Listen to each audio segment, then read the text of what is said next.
Good evening. I'm Michael Reddy. This is Family Constellations or Energetics Core Concepts, both constellations and energetics. This is class number 6. It's after our demo that we had last week that we don't record. Tonight we're moving through chapter 5, and then we go on beyond that in the next couple classes. I class disabilities or disorders into roughly 4 categories. There's just what I call acute conditions, and that's the province of pretty much of allopathic medicine, mainstream medicine. Constellations and the kind of work I do are not meant to do that. There may be some psychic practitioners that can do various forms of miraculous things. I'm not one of them. But there's all this chronic physical illness, which is a threat to our health, but less acute, less immediate. And allopathic medicine has done, in general, a poor job with that. And I think it's fair to say that is more and more understood by the mainstream people, that chronic illness of various kinds, that the specialist mentality doesn't really work that well for these. You get a number of different diagnoses, you get a number of different treatments, you get typically drugs or other forms of hard interventions, and they often don't resolve the condition. Then there's all these legions of emotional and mental disturbances, chronic emotional disturbances. It's odd we call it mental illness, because that's clearly the wrong word. It's not just mental, it's emotional. Probably it's primarily emotional. But again, we don't have a word for, what we are, which is emotional, spiritual, body, minds. I think that's all of it. Physical, emotional, spiritual, body, minds. That's what we are. All 5 of those. And it'd be good to have a word for that, but we don't have it. So I string all those together. And then there's what I call life disorders. And a lot of people have life disorders, which means patterns of failure or problems that are not physical illnesses. They don't necessarily threaten life, but they surely do stand in the way of happiness, cause lots of trouble, and they are also chronic. I mean, they are repetitive problems. So the kind of work, again, I just make this distinction of, I just don't deal with acute illnesses, acute injuries.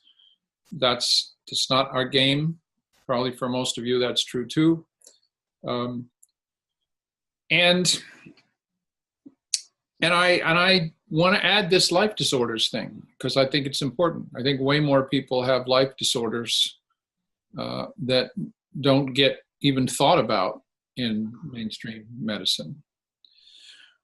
Okay, so now the next section of this chapter talks about healthy healing, and maybe that sounds like it's a tautology or something. I mean, shouldn't all healing be healthy? But that really mistakes what goes on in an awful lot of different kinds of healing. Healing involves risk. The classic example is surgery, where we really do damage various other organs in order to repair some more crucial organs. And then we try to heal up that ancillary damage afterwards.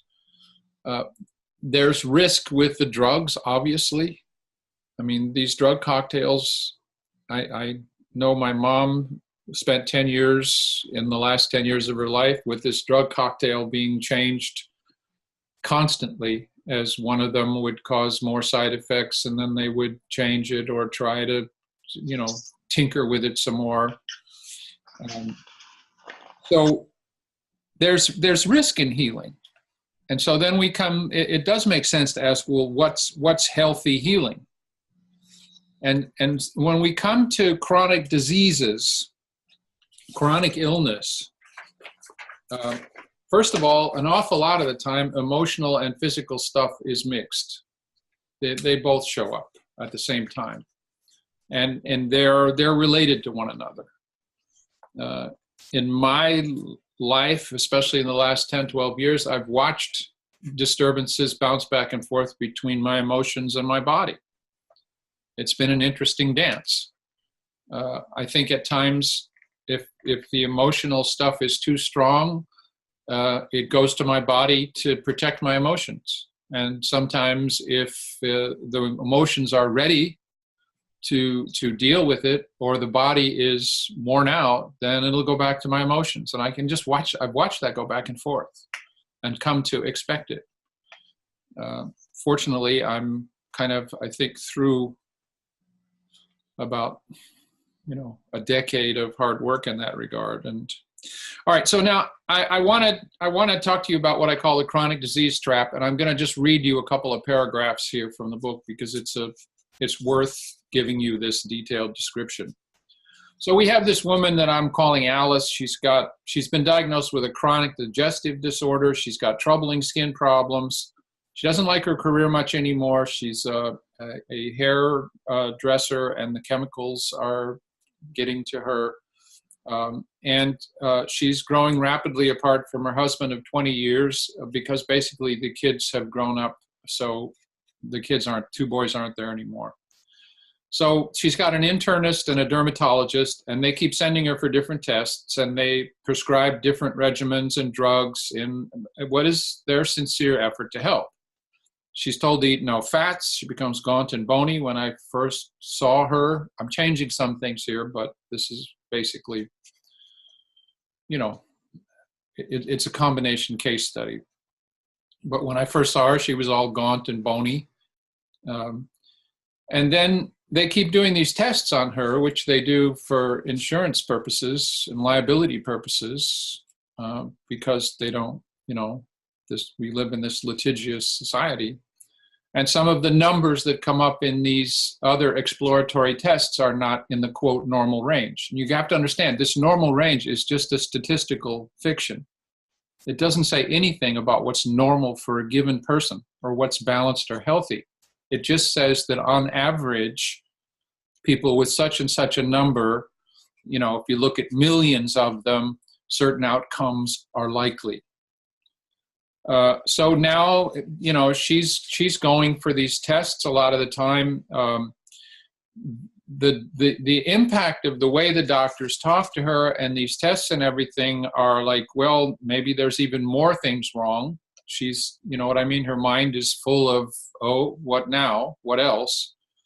And these explorations aren't necessarily in the best interests. And in the book I've quoted, there's a couple of books that talk about this by, mainstream highly decorated MDs. So, and neither doctor is talking to the other one. They're not collaborating. So Alice doesn't get better, and there's all this time and money and stress and unhappy side effects and an obsessive preoccupation arising from her skin and her stomach not getting fixed. Okay, this is unhealthy healing. And it's what I call the chronic disease trap. When she first came around, if we're looking at somebody who doesn't like her career anymore and is growing apart from her husband of 20 years, we've already got some emotional issues like, okay, what's going on here? Your children are gone, and this system that's worked for a while isn't there anymore. So instead of being guided to face up to this, what are these life disorder issues now, the narrowly focused remedies and tests have sucked even more happiness out of her life, and it's become a really wonderful excuse not to deal with either her job and career or her marriage or the fact that her kids are gone. Do you understand me? This becomes a complete distraction from what are probably the roots of the whole condition. And they fill her with negativity The way she was eating was not helping at all. And so this is not the way to deal with chronic illness. The body and emotions and the mind respond best to some forms of passionately pursued interests. And when those are gone, when we don't have any passionately pursued interests anymore, why stay alive? Why hold it all together? I think you can see that. So in many cases, you know, the first steps trying to work with somebody like this are to you know, not and this is somebody who believed in the mainstream medicine system. So I'm not going to tell her don't go to the doctors at all. But at the same time, you have to start taking some of it with a grain of salt. And you have to do some other things, which I'm going to come to right now. So what I did in this chapter was like, okay, so what are some guidelines for healthy healing? I mean, how do we characterize healthy healing? And I came up with four little guidelines that I think are helpful. Your body is a computational system beyond anything that any supercomputers have even dreamed of yet. All right, it's got whatever 100,000 years of skill at trying to maintain health. It's doing that all the time. It's designed to do that. So, and if you don't listen to it or don't trust it, it can't do its job. So if you give this power over to people who are narrow, myopic specialists who are going to, I mean, I don't even know if I have to say this. You all get it already, right? Is there anybody who doesn't get this? I have a nice blog called Health is a Sacred Fire. I suggest you read it. It's on the list of blogs in there. It's interesting the way that a fire grows and what happens to it as it starts to burn out. The center burns out all the time, and then you've got these unburnt log ends facing radially outward. And the trick is you turn those logs around, you flip them over so that the unburned ends go back in the middle, and you have a good fire again, and you'll burn all the wood out. Mainstream medicine doesn't do that. It doesn't try to help the parts reorganize themselves so that they have a good central blaze. Instead, they try to invent, they're going to pour kerosene on some log end to make it burn better. Well, that'll make that log end burn better, but that's not going to help the fire as a whole. That's a nice blog. But anyway, look, you are in charge of your own health and happiness. Our whole society is not designed to help you think that way, but I really encourage you. I probably don't have to say that to any of you either, right? It is kind of a tragedy that for most of us, when something hurts in our body, the first thing that we think is, oh my God, what's breaking? What's wrong with me? How did I mess up or something? When the first thing that we really ought to be thinking is, oh goodness, what is my body trying to tell me? What have I not paid attention to that it's bringing up, bringing to my attention? This is such a healthy, healing way of responding, and it's a positive way of responding. So many diseases in general are really invitations for larger healing. I truly mean that. So anyway, take positive charge of your own health and happiness. Cooperate intelligently with healing professionals who recognize that health is also your responsibility and take a personal interest in you. That personal interest is important. There's another crisis happening now in mainstream medicine, because even though computerized medical records are a good thing for, the coherence of the data system, and, one can look up stuff and the charts are legible as opposed to scribbled, the doctors are spending so much time entering data in computers that there's even less personal interaction with people. I'll be talking to you in a minute about trauma, and I'll just hold that instead of doing it now. So you pick the kinds of healing professionals that you use. I am sold on myofascial massage. I am sold on homeopathy. I've had 2 guys that have treated me for years, the same guys who know me really well and whom I now refer people to and things like that. Take a whole systems view of the challenges that face you and look for healing professionals who understand this as well.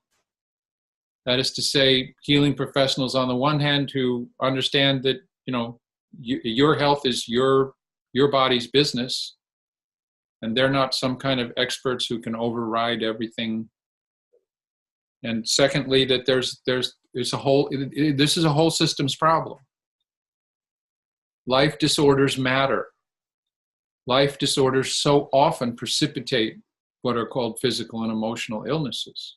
Somebody retires and all of a sudden, wham, stuff happens that wasn't happening at all before. Why? Because a whole chunk of meaning in life just went away and we don't know how to replace it yet. And then the other thing I would say is pay equal attention in your efforts to strengthening what works. Pay as much attention to that as you do to fixing what's wrong. Getting stuff to work is, finding stuff that works. The spiritual, emotional, physical, body, mind responds best to some forms of passionately pursued interests. Look at FDR, Franklin Delano Roosevelt. The guy was crippled and he was in huge pain for much of the time that he led the United States. And he did it. Do you understand me? He was driven in a good way, and it held him together. Okay. The next section of this chapter talks about roots of constellation work. I'm not going to say a whole lot about that,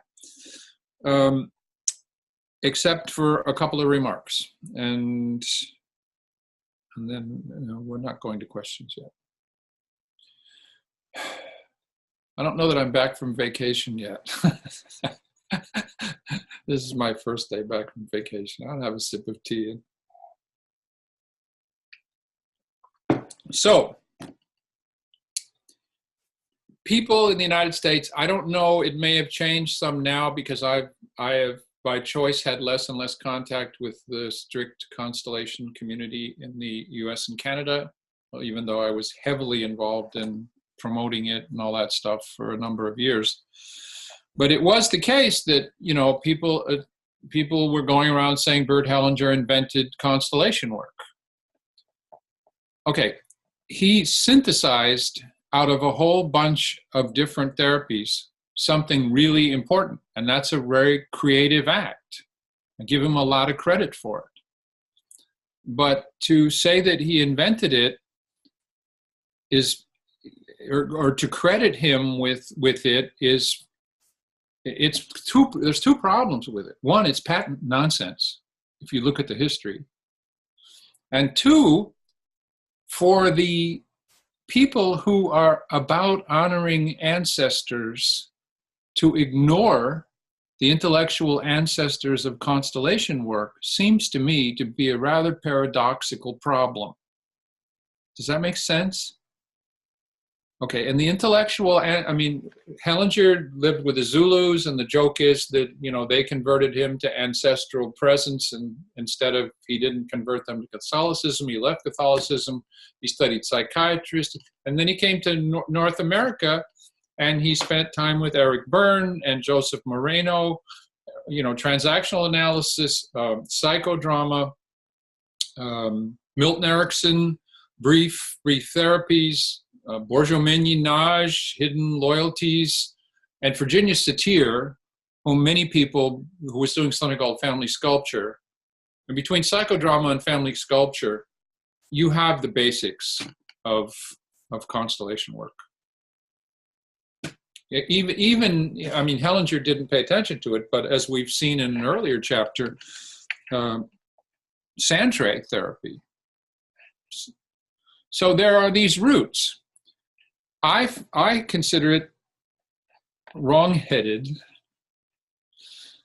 and somehow problematic in a way that the constellation community doesn't honor its own ancestors, especially in the United States and North America, because so many of those ancestors come from here.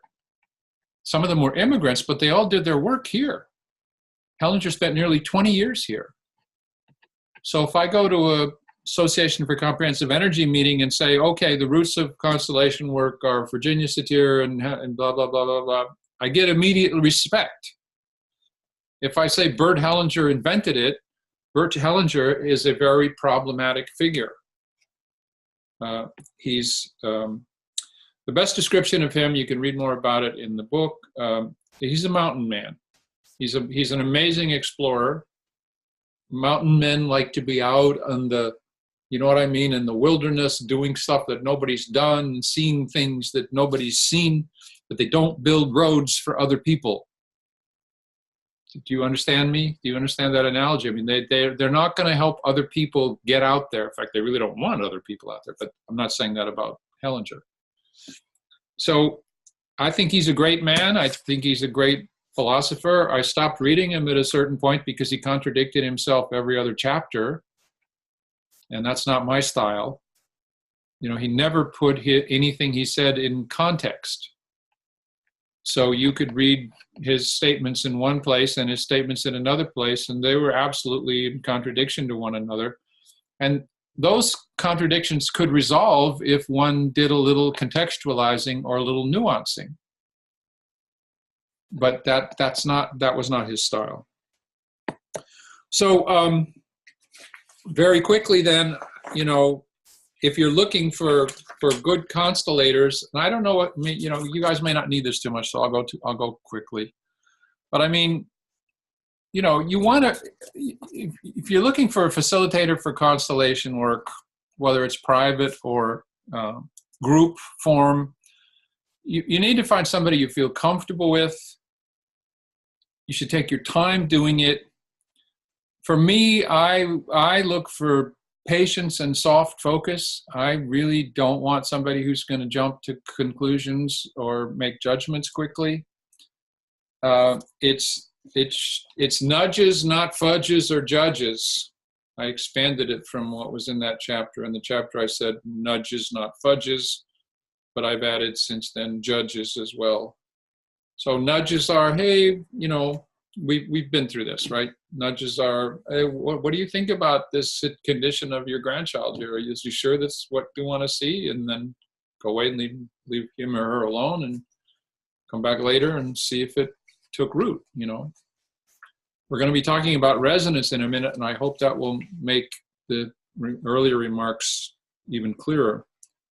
And then as far as, you know, you can't do trauma work, you can't do constellation work, especially constellation work, if you're at all judgmental. You're going to see the worst imaginable stuff. You're going to see perpetrators, you're going to see damage from wars and catastrophes. You can't be judgmental about it. My little phrase is, you know, guilt and responsibility are something that perpetrators need to accept and stand in. I did it. I take responsibility for it. If I can somehow make restitution, I will, but blame and shame have no place in the picture at all. All right, blame and shame just tend to shut down the healing process. I think cultural differences are a big deal. I was exposed to teachers, trainers, family constellation trainers from Europe and from the United States and Canada. And the Europeans were different. Their notions of family are different and stronger. We're a much more rootless people. The idea of bowing in the United States, we don't bow. We don't bow. We stage a revolution. Okay. So there's a whole pattern of bowing to, or even getting on one's knees in front of one's parents and things like that, that came with the Europeans. And, that I just never, that never felt right for people in the United States and Canada. We're the people who said, no, we won't bow. It's a cultural thing. I think there are cultural differences. Obviously, Asians, Africans, Chinese, different cultures have very, very different attitudes about family and ancestors. I think it's also important to, look for facilitators that are around for aftercare. It's fine if you want to go to a workshop of some famous person who's going to come through for a 3-day and be gone and never be there for you because he or she is on a 8-week tour or something. But personally, I wouldn't, I'd be somewhat careful about doing deep trauma work in those circumstances. Not to say that it couldn't happen. When I was trained, the idea was you did a constellation and you left the person alone for 2 years or a year. That was Hellinger's style. But you can't do a process that will bring up at times really intense traumatic experiences and will just walk away and leave the person alone. In my opinion, you have an obligation to be there for follow-up. When I did sweat lodges, which I was probably in a good 400 sweat lodges over 20 years. About half of those I poured water, was the leader in. And I in my training, which took 3 years to do that, they just told me, you're responsible for people. You take them in there, you got to take care of them. So I would tell people, well, anything happens to you within 48 hours of this lodge that's somehow related to the lodge and is troublesome for you, you get a hold of me. That doesn't mean at some point I might not need to ask some payment or something. Although at that time, doing the Native American stuff, that was all gift. All right, so that's that whole section. That stuff maybe, I'm not sure. You got questions? Oh, look at that picture. Wow. That's interesting modern art there. And Jennifer's. Okay, so anybody got questions or comments about any of this stuff here? Well, somebody needs to say something so I can, otherwise I won't feel good. So help me out. Come on. I have some unformulated comments of Good. things I've been thinking about. Good. So I'll speak in first draft here a little bit. But I have been, outside of the studies for this class, been doing a lot of work on anti-racism stuff and looking at racism and looking at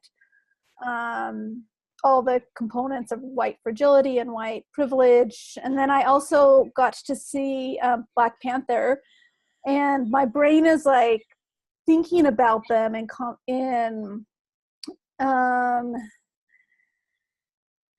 sort of layers of integration with all of the of course, with all the intergenerational trauma work, but specifically with doing family constellations to support that process. And I'm not sure if I have a question, but I just want to say my brain's thinking about these things. Thank you. Thank you very much. I think that's important stuff. There is a listserv, an email listserv. I don't even know if you guys know what that means anymore. That's, a thing where the emails you send an email and it gets broadcast to all these people. Yeah. So there's one called Constellation Talk, which is international. And there was a big exchange of emails on that about this topic. And there's a lot to think about, and there's a lot of confusion about how to approach it. I don't think anybody has the answers yet. And I can't, my comment is somewhat unformulated too, but I think it's an important issue. Yeah. We haven't talked that much about, archetypal and ethnic trauma, but obviously the two huge, the United States, take the song, "This Land Is Your Land, This Land Is My Land." Okay, Woody Guthrie wrote that for the Union people, right? So that's great, but they're all white males.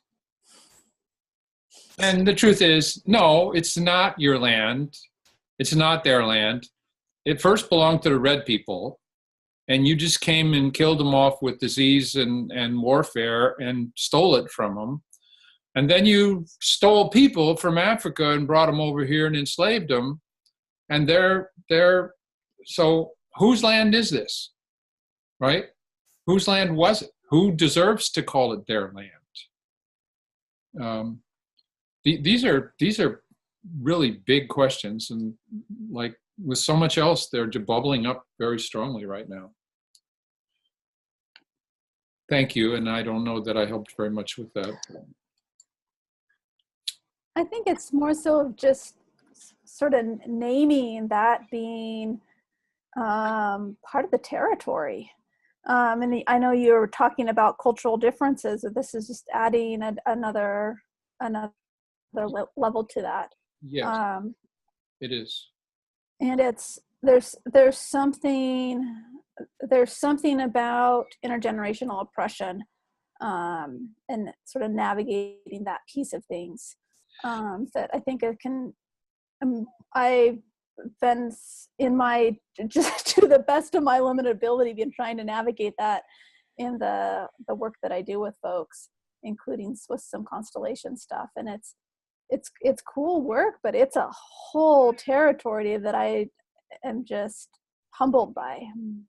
I think it's the people who look. I spent 20 years heavily involved in Native American shamanism, from 86 to 86, 96, 2000. It's about 20 years.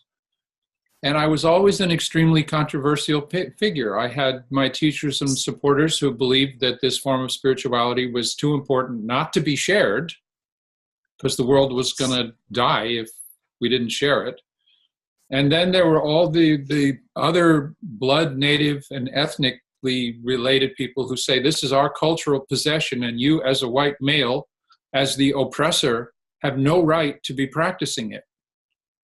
Even though in many, many cases, the people that came into my circles and disrupted them knew less about it than I did and were way less devoted or skilled.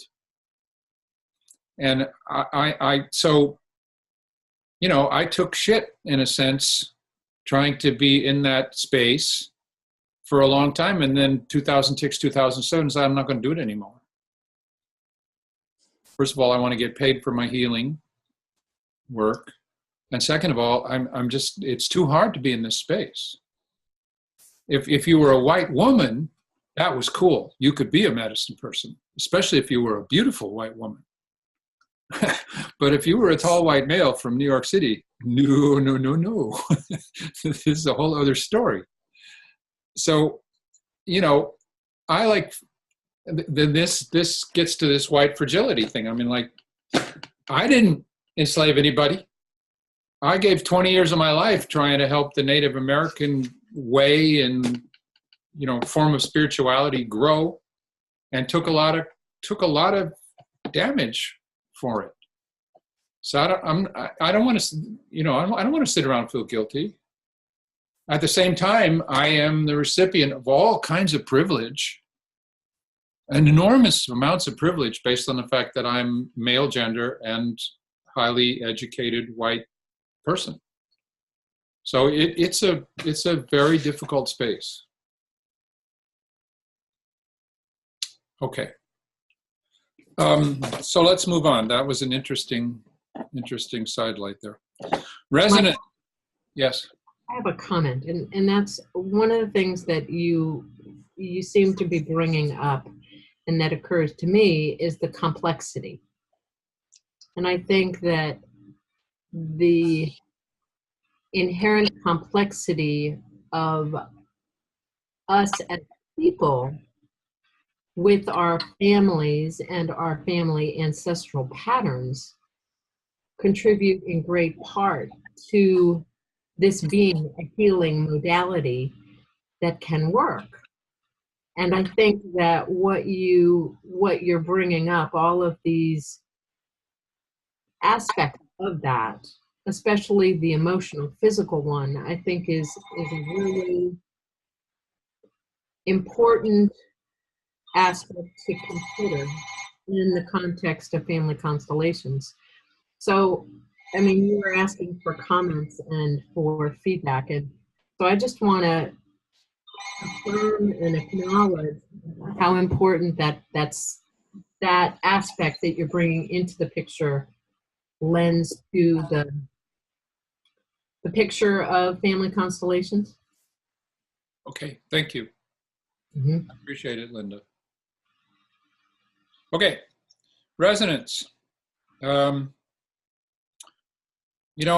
like a few feet from two guitars, and if I hum a note, if I hum that note and I don't do anything, the string that plays that note will vibrate to that note, right? Because that's its preferred mode of vibrating. That's resonance. Resonance is a matter of things liking to vibrate in similar ways. So let me just quickly, you may have looked at these already, but so we want to go here. So this is this famous Tacoma Narrows Bridge, 43 miles an hour, a wind blowing across it at 43 miles an hour it's the resonant frequency of this suspension bridge. That means that the energy. Stricken spectators are driven to safety as the bridge gyrates like a nightmare high above the river, twisting, turning, curling. The lone motorist is forced to abandon the car. He has but a few minutes in which to save himself.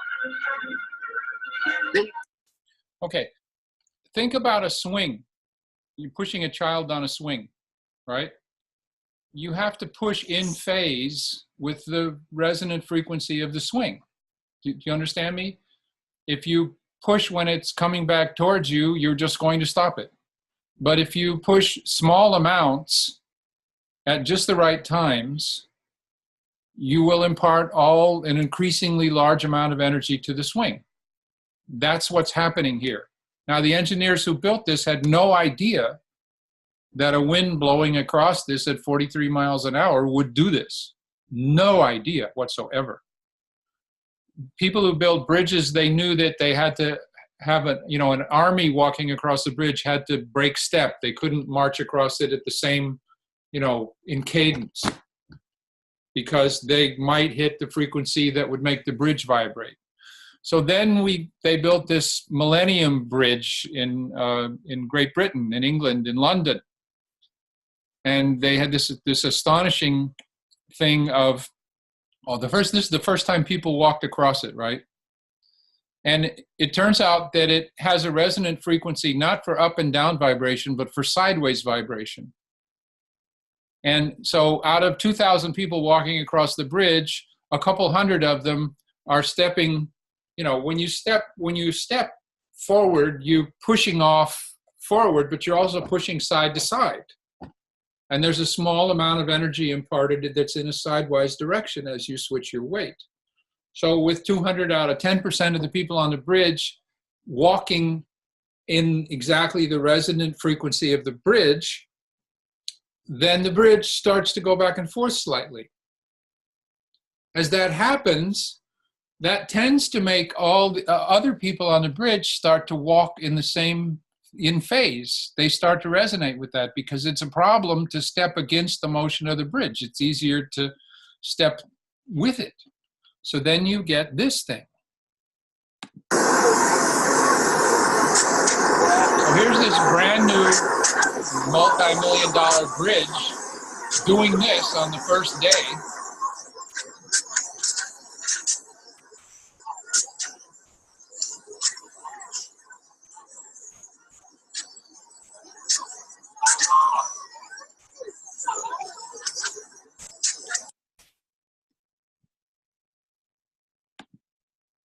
Okay, those are just classic examples of resonance. When I say to you, don't push on the representatives in a group constellation too hard because you will break the resonance, it's that I'm talking about. The biggest thing that's happened with resonance in our time is electronics. You know, radio is about having a resonant frequency that a radio tunes into. It's like, think of it as a big, you know, a great big slow sine wave. And superimposed on that are all sorts of little bumps, which are the voice or the music. And so the receiver, you know, you tune the thing, it receives this stuff, and then you subtract out the big sine wave and you're left with the stuff that makes the voice or the music.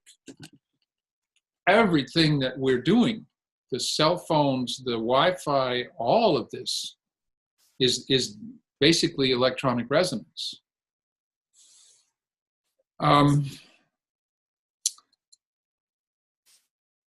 Okay, so now we start looking at people. So in the 90s, these Italian researchers were working with monkeys and trying to figure out, they had electrodes hooked up to certain neurons and things like that, trying to figure out how the monkeys, you know, what neurons fired when the monkey reached for food. And so they happened to have some monkeys wired up, and they knew that these neurons fired when the monkeys ate. And then one of them was eating lunch, right? And the monkeys were watching the person eat lunch, and they happened to notice that, oh my God, the same neurons are firing when the monkeys watch as are firing when the monkeys eat. Then there was a big 10 years of controversy about this, about, you know, blah, blah, blah, and so on and so forth. And eventually it was very well established that we have what are called mirror neurons now. What this leads to is our hardwired social empathy system.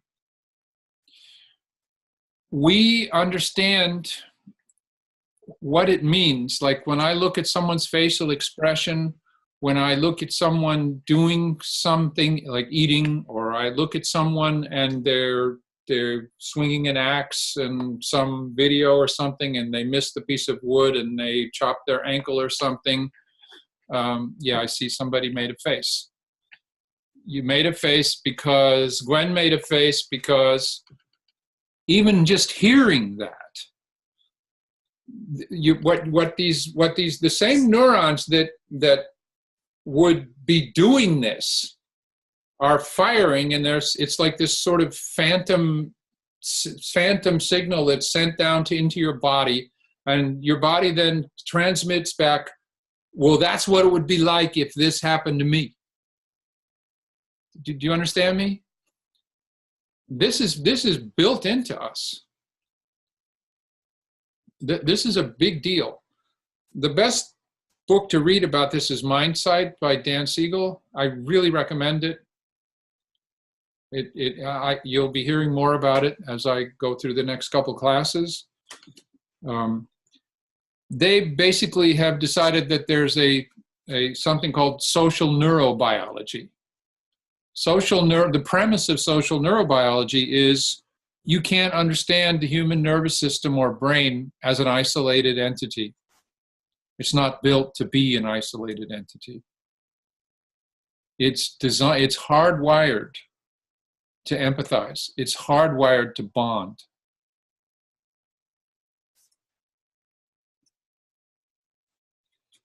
So then we come to little babies. I think I've said this before. We'll see. The first thing that's active in a newborn child is the social empathy system. You know, language isn't going yet, intelligence isn't going yet, perception barely works at all in terms of, you know, sorting out the world. But that little baby knows human face, and it knows a smile. That's built in. Do you understand me? And there are a number of neurologists who basically say that, you know, the child is modeling its social empathy system on the social empathy system of the mother or the primary caregiver, but the mother, if at all possible. It's building its whole way of responding to other human beings to look like what mom's looks like. It's modeling it on her.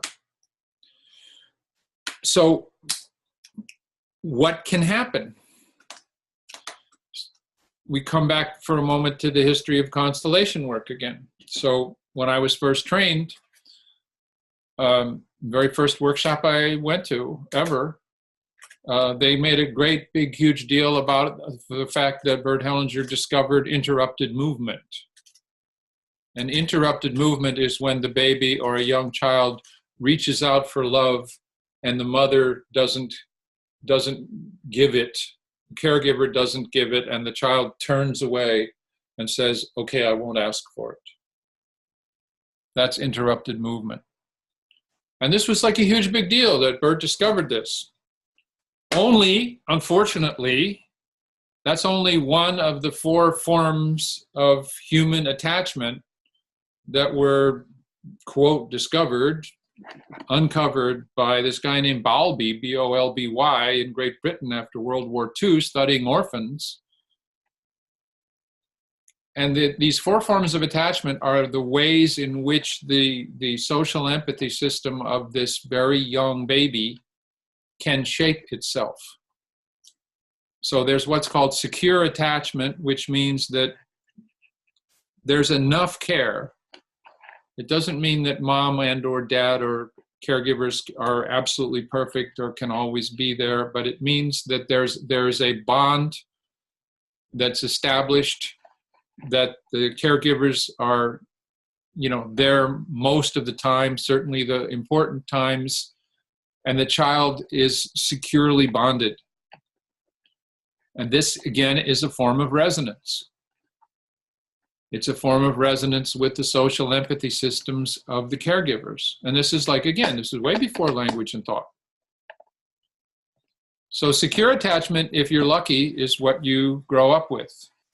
Insecure or anxious attachment means that sometimes they're there and sometimes in ways that, you know, I mean, secure attachment means that we've got the child is building, not intellectually, but, you know, instinctively or whatever you want to call it, is building a sense of, it works most of the time, and I'm learning more and more about how it works and things like that. And there's a kind of progress here I can trust. Insecure attachment results when, well, sometimes the caregivers are there and follow the emerging patterns, and other times they're like totally out to lunch.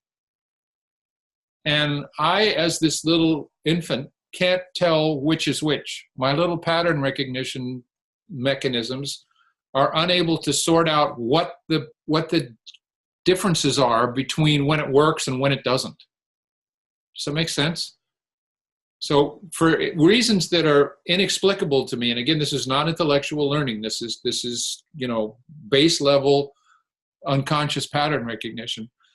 For reasons that the child cannot figure out in that unconscious way, it works sometimes and it doesn't work other times. Then there's what Bert didn't discover, interrupted movement, which is called avoidant attachment. There's some different names for this. And there's a whole vast theory of this, including now a whole school of attachment parenting and books about, whether you should date somebody who has a different attachment pattern from you and things like this. It's a huge big deal. And it blew my mind when I learned this, that the people in the constellation world were as parochial about it as they were.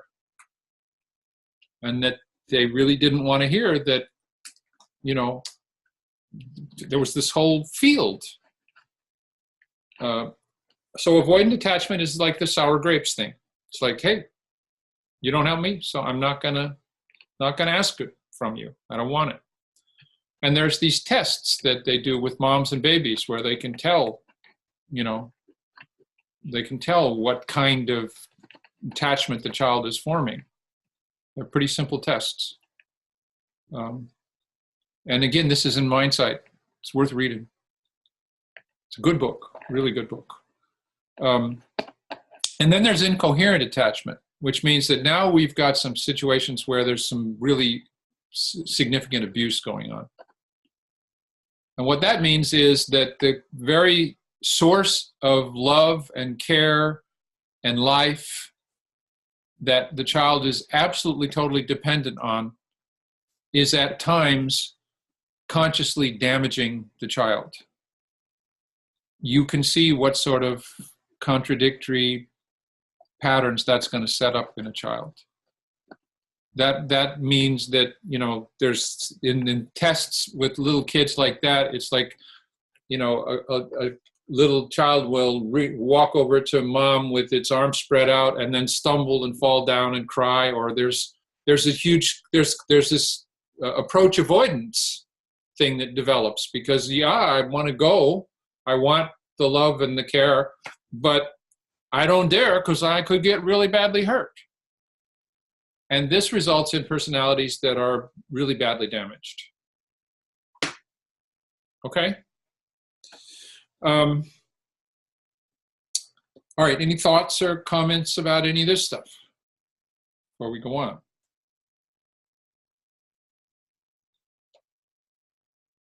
Yes, I see your hand up. No, come on, I saw your hand go up.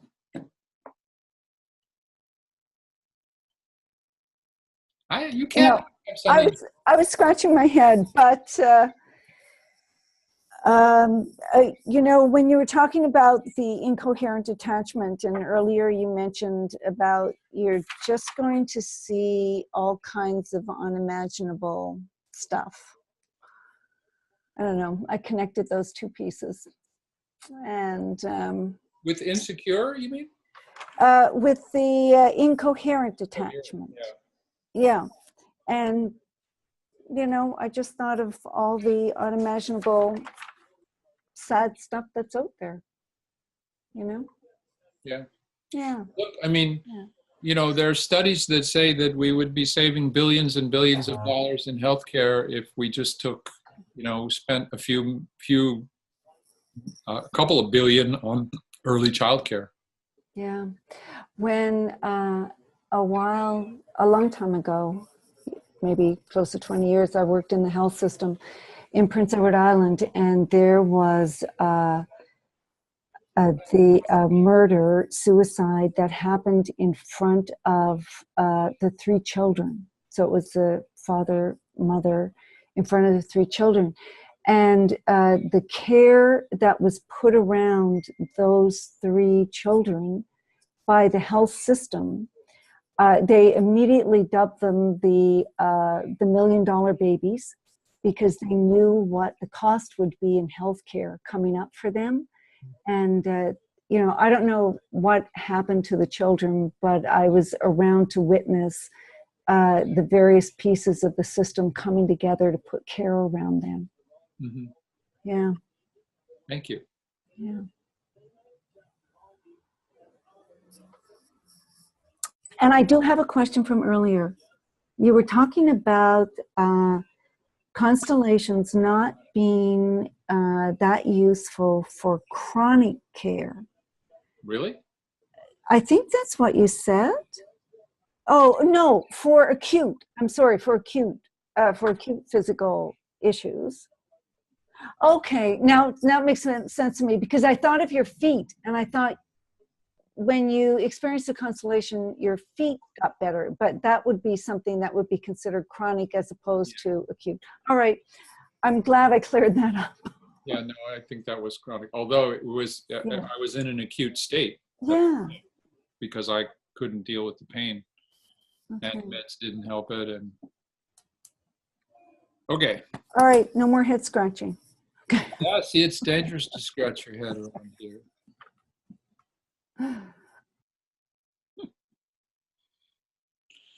All right. So now, all right. So now we come to when bonds, resonant bonds, attachment. These kinds of. So we're designed to resonate with one another, right? We're designed. We're built that way. This class has a good. This class has a good, whatever you want to call it, esprit de corps. It's got a good. What's the right word for it? It's a good class. We hang together. We seem to Rapport. Rapport. That's all of our social empathy systems, in some sense, trusting one another and being willing to be relatively open, even though I kind of screw people to the wall about comments at times and things like that, because I do it with a grin. Okay, so now, up until 25 years ago, before Peter Levine and Stephen Porges, we really didn't know hardly anything about trauma. Peter Levine is the guy who wrote several books. He's the guy who created somatic experiencing as a form of trauma therapy. Stephen Porges is the guy who figured out really how the vagus nerve works, how the sympathetic and parasympathetic nervous systems work and interact with one another. So I want you to think about a situation where you're at a stoplight and you're going to drag race with somebody, okay? And so what you do is you put one foot on the brake and another on the accelerator, and you rev up the engine, right? So that there's no lag time moving your left foot to your right foot from one to the other pedal. We don't have that quarter of a second. And the engine's already semi-revved up. So all you got to do is pop like this and wham, you're off. So your sympathetic and parasympathetic nervous systems are designed to work like that. That they oppose one another with a very, very tight linkage. So your sympathetic nervous system, I don't know why these things got named the way they did. The sympathetic nervous system is the fight or flight system. It's the thing that revs up when you are threatened. The parasympathetic nervous system is the part of you that's at work when you are calm and safe. And it's at work doing things like digestion and your immune system and all sorts of really good, healthy things for you. It's taking care of all those things.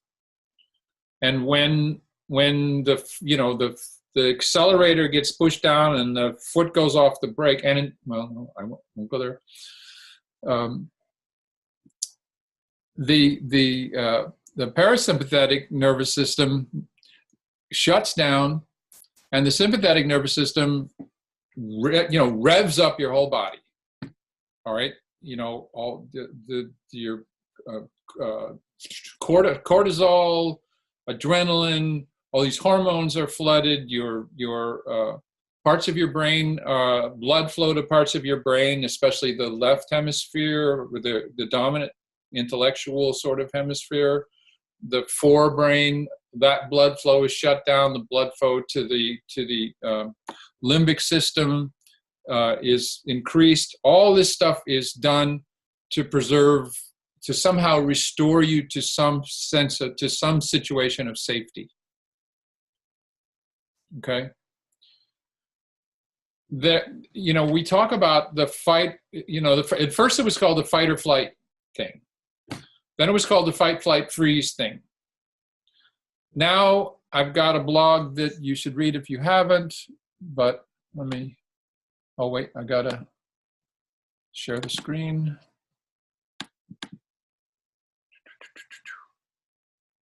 Oh, go get out of the way. Don't be in my way. And get this out of the way. So 5 facts about personal ancestral trauma. It's under blogs on the website. It's here. And it's at the bottom of the list. Please read it. But I've developed what I call the 5 Fs, or it's because the way that the vagus, there's a branch of the, I'm not going to try to go into the anatomy. There's the dorsal and the ventral, and there's some other name. There's 3 branches of this nerve. And one of the branches goes to your face and your jaw and your eyes and all this stuff. And the first thing that happens when you are threatened or feel threatened, the first impulse is to look for support, is to look for friends, is to look for help, and recognize it in other people. So that's the first step. It's really friends, fight or flight, freeze, and forget are the 5 Fs. So the first thing we do is we look for help. We look for support. We yell. And we do that, then the next thing that comes online is this thing of, okay, I'm all revved up. I'm either going to run away or I'm going to resist. And of course, this can be in, social situations as well. It's not just, it's not just physical threat that we're talking about here, right? You could be threatened with humiliation in some public setting or something like that. Your fight or flight thing is going to rev up. If the situation is really dire and really bad, you will go into what's called freeze mode. And that is, so if we talk about, and this is one of Peter Levine's discoveries, I guess you can call it. Animals that are attacked by predators and maybe hurt a little bit or, severely threatened will just go limp and play dead. And that's not just a game. Their whole physiology is shutting down. They're pumping endorphins into their body so that they don't feel pain. They're pulling blood flow in from the extremities. They're pulling it away from the muscles so that they don't bleed if they're wounded. They're basically retracting and shutting down everything in order to endure damage with the least amount of distress and the least amount of blood loss, of various things like that. So you could think, if you want to, of you think of a battleship or something, right? The first thing that in a threatening situation, the first thing that the battleship is doing is like all hands on deck, and all of our systems are go, and we're all talking to one another, and we're blah, blah, blah. On the other hand, if it's losing and it's badly threatened, then we're going to shut down the electrical system so that there won't be fires. We're going to close off all the compartments from one another so that if one of them gets breached, the whole boat doesn't fill with water. Do you see what I mean? We start disconnecting the parts of the boat in order to decrease the potential for damage. All right, keep keep fires down, keep water from breaching too many compartments. Something similar is going on in the human, and mammalian nervous system.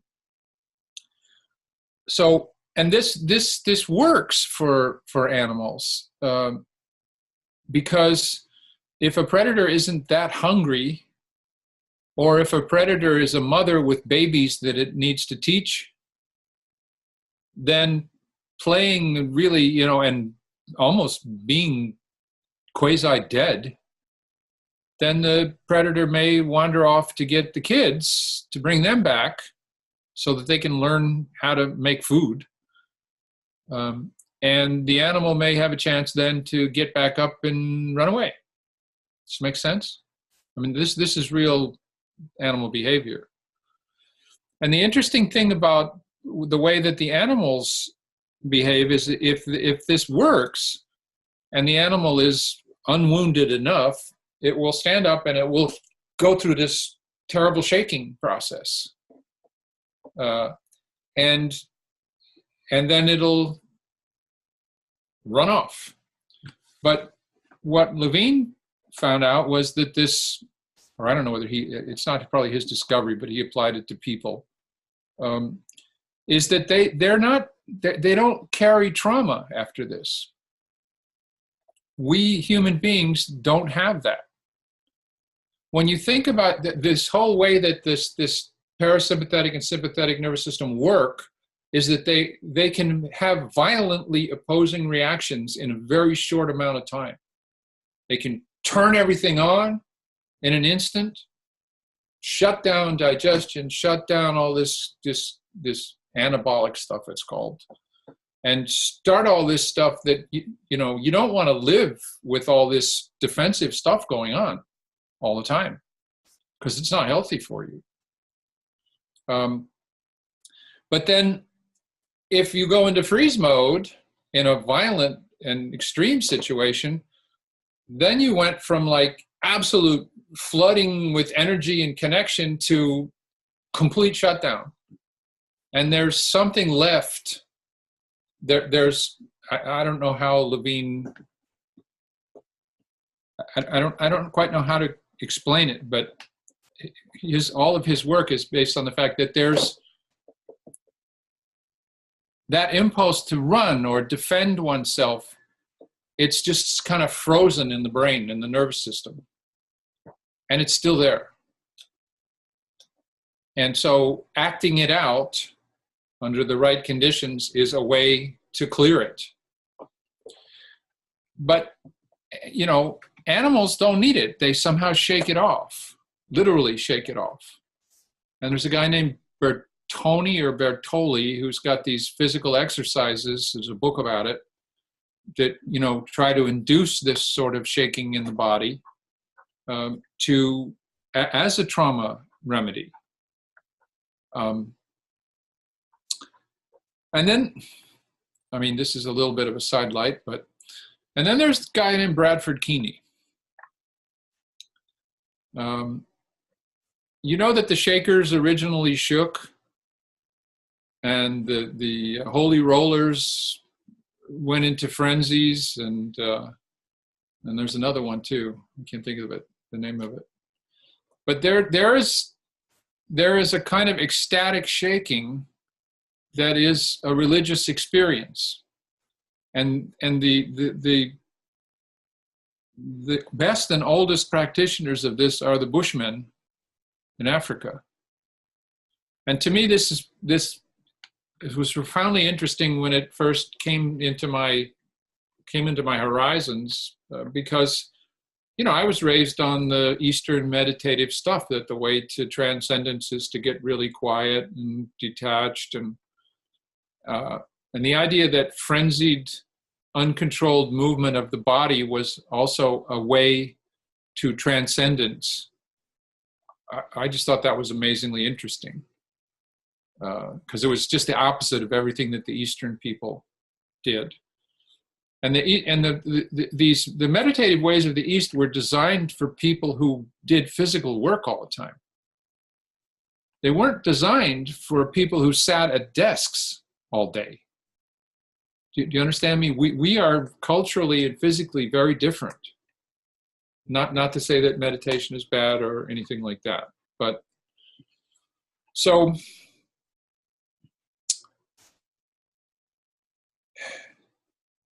I recommend that you read that blog. And then the fifth F is forget. The stage 5 of this, or stage 4, if fight flight is one stage, then friends, search for friends, stage 1, fight or flight, stage 2, freeze, stage 3, and then forget is stage 4. And I mean that in a certain way. You cannot, you need to block these feelings of overwhelm, because you have to live.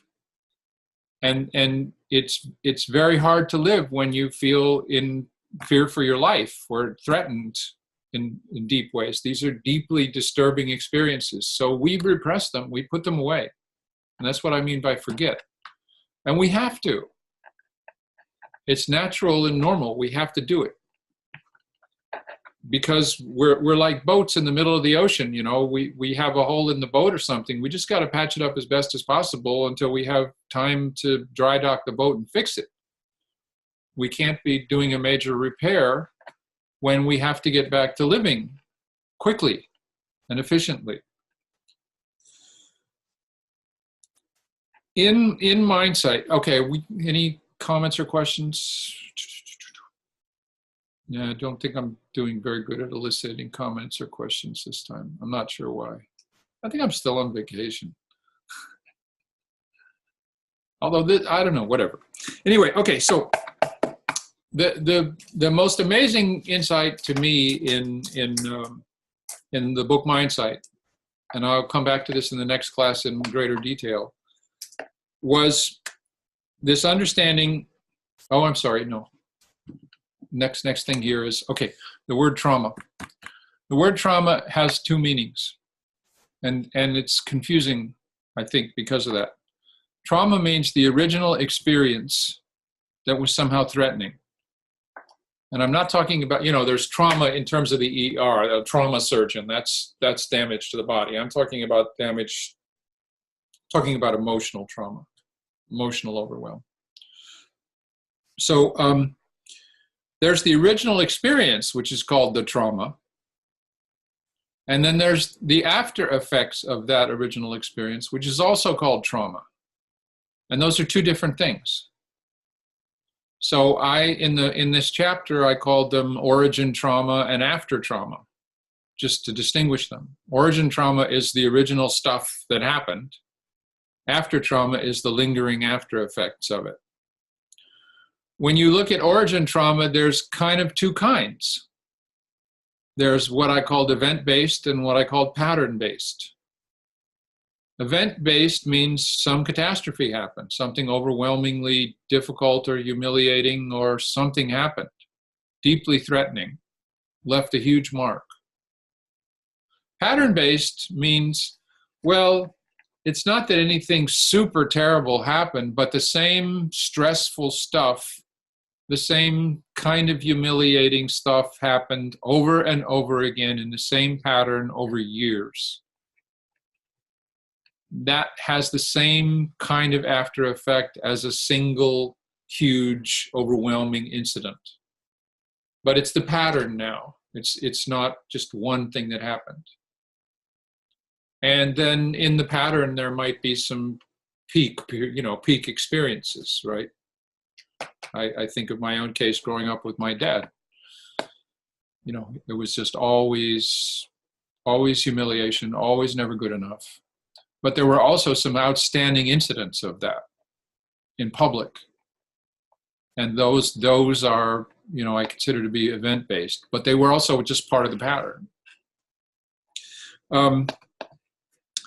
So I'm going to oversimplify. There's 2 hemispheres in your brain. They do different things in most people's brain. So I'm going to talk about left brain and right brain, although really this is different in whether you're left-handed or right-handed and blah, blah, blah. So I'm being a little bit of an oversimplified here. But your left brain controls the right side of your body, or it controls the dominant side of your body if you're left-handed.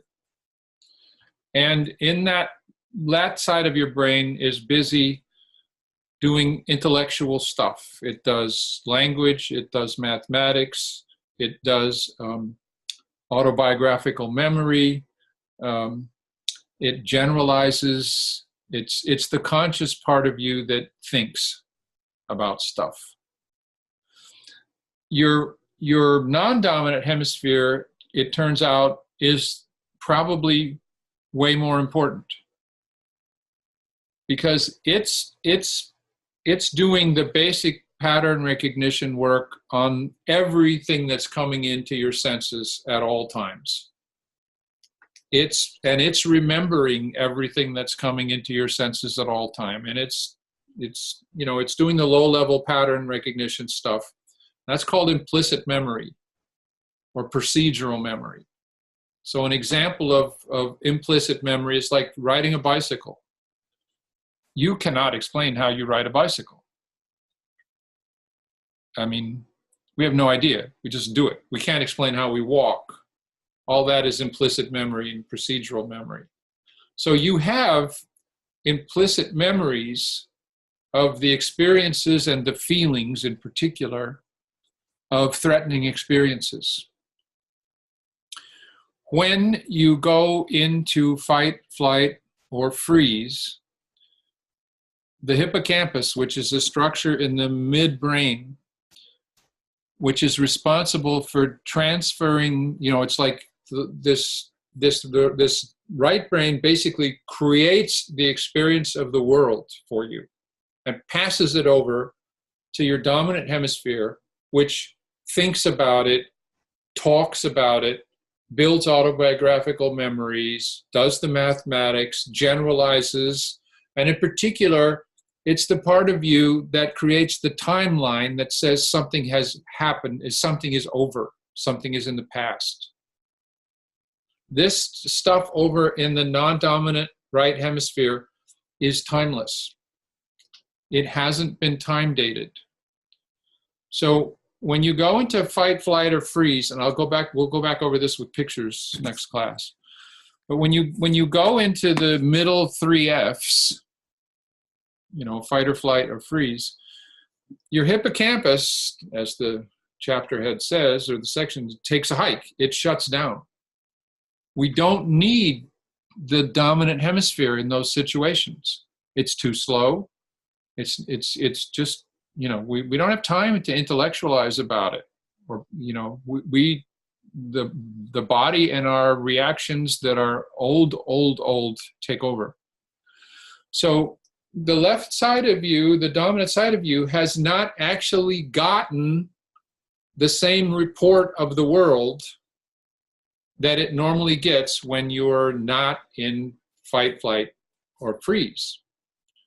So you've got these implicit memories floating around in your right hemisphere that have never been processed by your left hemisphere.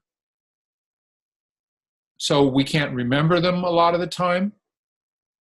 All right? We just have no memories of these things, no conscious memories. We have the unconscious memories, but we don't have conscious memories of them. We can't talk about them sometimes, even if we remember them. We haven't included them in an autobiographical sense of our life that, yes, this happened and it's over and I learned, or it was bad, but I learned, or whatever. We haven't done any of that to this stuff. So when in doing trauma work, what we have to do is help the nervous system take that implicit stuff that's repressed over there, that's buried over there, keep the nervous system supported and safe enough that the hippocampus keeps working, and that stuff gets over to the conscious side of the self and becomes normalized, accepted, time-dated, understood, learned from. Does that make sense? And what happens is that, so, and if we don't do a careful job of it, then we get either what's called, there's flashbacks and there's flooding. So flashbacks are like, the war veteran is walking down the street with a bag of groceries and the car backfires and he drops the groceries and jumps under a van. He didn't think about it. Do you understand me? That he was, all these old implicit memories of what that meant and how threatening it was to him and his friends just flooded across, right? The conscious brain shut down completely, and the overwhelming need to get to safety just took over, and groceries down and under. That's a flashback, a severe flashback. If we are not careful when we do therapy on people, we'll get what's called flooding, which means we've pushed too far, gone too deep, too fast, without enough support for the client, all right? And the client is becoming overwhelmed as these memories, again, I'll give you pictures of this next week, but as these implicit memories start to come across, the client is losing touch with present tense reality. Okay, there is no word for what happens in daily life, but in daily life we get what I've decided to call blurbacks, and we get them all the time. Because there are events that happen that resemble the things that really hurt us. They have similar characteristics, enough similar characteristics that some of that feeling of threat, some of that stuff starts to cross the hippocampus.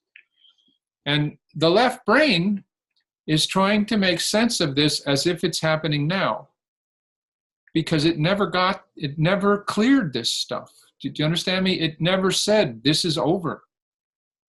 So all the way through graduate school, I was constantly experiencing my father in terms of my thesis advisors and things like that. And in one case, one of them was a problem, but there was another couple cases where I was having blurbacks, serious blurbacks. And because I was having blurbacks, I would behave in such a way that they looked at me and said, boy, this guy has a chip on his shoulder. What the hell's the matter with him? So pretty soon they were behaving in such a way as confirmed my suspicions about them. I had induced them. Do you understand me? I induced two of them into kind of hostile behaviors when I don't think they had any real, they didn't care one way or the other. I mean, they were just doing their job, and graduate school sucked in various ways. There's no question about that. But again, we go back to this bonding and this resonance stuff. So there are people who literally walk around in a trauma field that you cannot get through.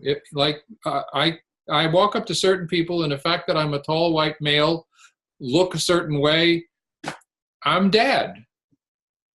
There's no way I can get out of being dad. Do you understand me? There's no hope. Just stay clear, okay? Because I'm going to trigger them. And those old implicit memories of experiences that are in fact in the past, but have never been tagged by the dominant hemisphere of your brain as being over, okay?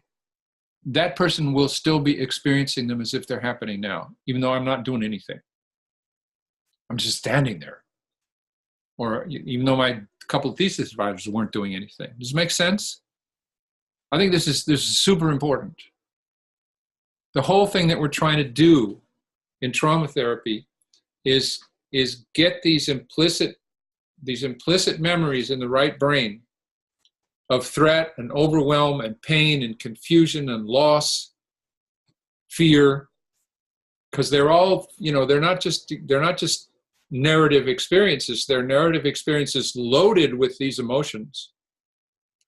We're trying to find a way to bring them across to the knowledge of the conscious left hemisphere, the language hemisphere, the time dating hemisphere, so that the whole self actually understands that they're over.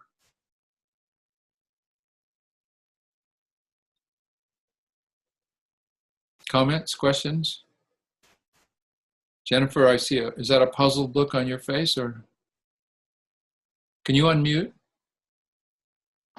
Yeah, actually, I really appreciate the way you're explaining this. It's really resonating for me. I've done classes on trauma and read things on trauma, but your explanation is just slightly different, and the way you talk about synthesizing these experiences and then processing these implicit memories, it's really kind of all clicking differently than it ever has before.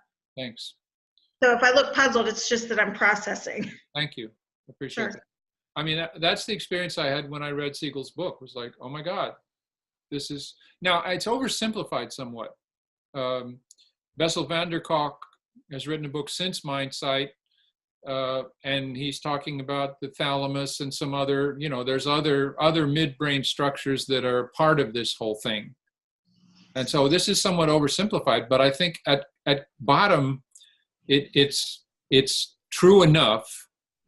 And I tell you, I found it hugely useful with clients. Mm-hmm. Next class, you'll get this little comic book. I've drawn this all up in little diagrams, and that I can hand that to a client, and it makes sense. Mm-hmm. But to me, the thing that really just blew my mind is, here is your left brain trying to create a whole fabric of experience, and it's treating some memories that are not happening right now as if they are happening right now, and it's trying to figure out what the world is like based on that. And it's like the way in which the world is fed to the left brain is infected with stuff that isn't present tense. It doesn't belong there. Mm-hmm.